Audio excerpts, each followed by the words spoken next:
Mr. Worldwide, José Iglesias, Silvestre, dale. Oh my God, todo lo malo échalo para allá. Oh my God, dame salud y prosperidad. All right, welcome back to another episode of Dr. Brownsville. And I'm excited today because we have some different folks from the community coming to visit. And I'd like to introduce you to my cousin. We are related, Miss Limmer. Let's give her a round of applause, ladies and gentlemen. Woo! Yes, So, thank you for having me. Mrs. Limmer, how are you? I'm doing well. Good. I'm doing well. So for those of us who don't know you, what's your official title in the school? I am one of two librarians here at the high school. Okay. And how many years have you been here? I am finishing up my 21st year in the district. All right, guys. 21st year in the district. She started when she was 5 years old. So that's why. Why, thank you. Thank you. Yes, very young. Good. Very So young. let me ask you a question. What Yes. where did you grow up? I grew up not that far from here. I grew up in Bellmore, a couple towns over. Okay. Yeah. And you look like you were just a straight A student, no behavioral problems. Yeah? Yeah. I'm going to say I was kind of boring. I was one of those rule followers. Really? Oh, yeah. Went to class, had good grades. Good. You know, the snow, I was like out of bed, shoveling so I can get to school. You know, I was one of those. Old school. Yeah. Did you play any sports? I did actually. I think this is like a little known fact because I did. I was on my school gymnastics team. Awesome. Yes. Awesome. Yes. I was not the best one, but I was there and I participated. Cool. Yeah. And what would you say is your favorite sport? Baseball. Baseball. Without a doubt, baseball, yes. I'm a And- big Mets fan. She's a big Yankees. No, no. Okay. Nets, New York Nets. Do you go to any of the games or you? I do. I don't have any like season pass or any of that kind of stuff. I just kind of like pick out games here and there. I also I go to home games and I have different people that I go with. And then over the summer, I try to kind of plan the family vacation around where the Mets are playing out of town. Nice. Yeah. That's a nice move. That's a nice move. We like it. So in school, what would you say was your favorite subject? My favorite subject. That is, I'm talking about 100 years ago when I was in No. school. My favorite subject is algebra. I love algebra. Mm-hmm.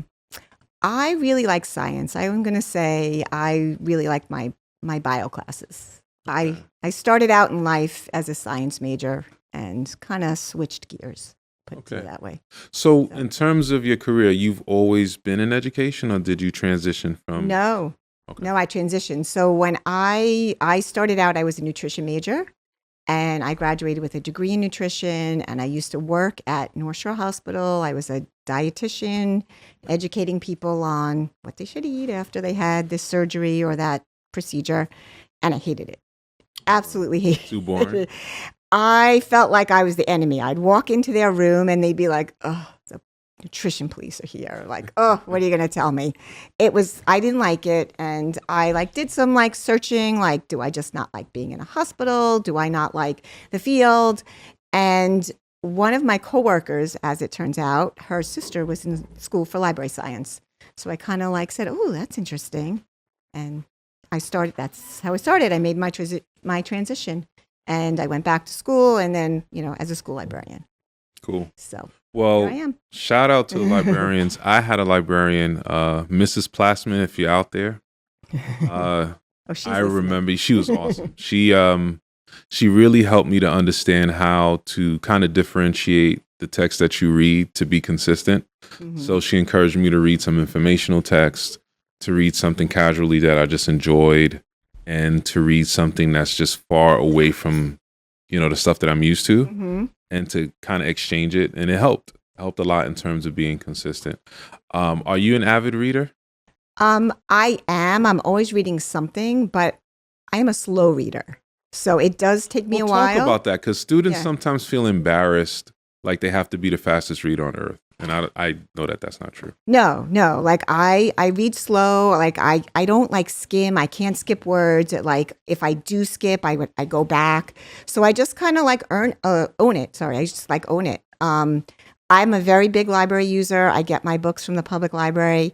And one thing that they do now, and we do it here too, like they will auto renew things. So you get it for 4 weeks. I'm always renewing it because it just takes me longer. But it doesn't matter. Like as long as you're reading, you take your own pace, or. So you're old school hardcover. How do you feel about digital books, audio books?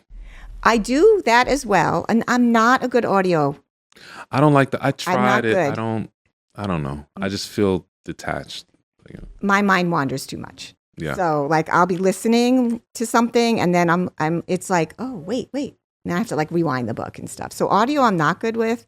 I do e-reading, and I'll say I'm like a real librarian. If I can't get a print copy, but it's available digitally, that's the one I'll get. So I just find whichever version is available, and that's what I get. Yeah, I like hard copies. Excuse me. I like hard copies, but I also I like e-readers for like informational text as it relates to work, because I feel like you can highlight, take notes, you can reference it back. I used to struggle with writing in my books, but I don't anymore now. Now I'll just highlight and annotate because I feel like it makes it a little bit more special in a way. Sure, Are you that type of person? Do you?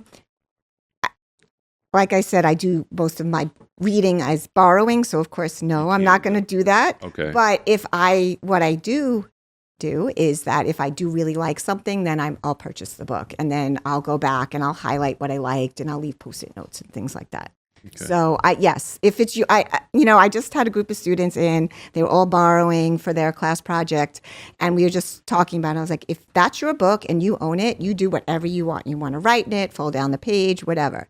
Go, if it's one of our books, then no, because someone else is going to read it. So these are the tools you can use, Post-it notes, bookmarks, stuff like that. Yeah. So. What I wanted to talk a little bit about was, like, I see how you interact with students, and you never seem overwhelmed by any of our students. You never seem threatened by any of our students.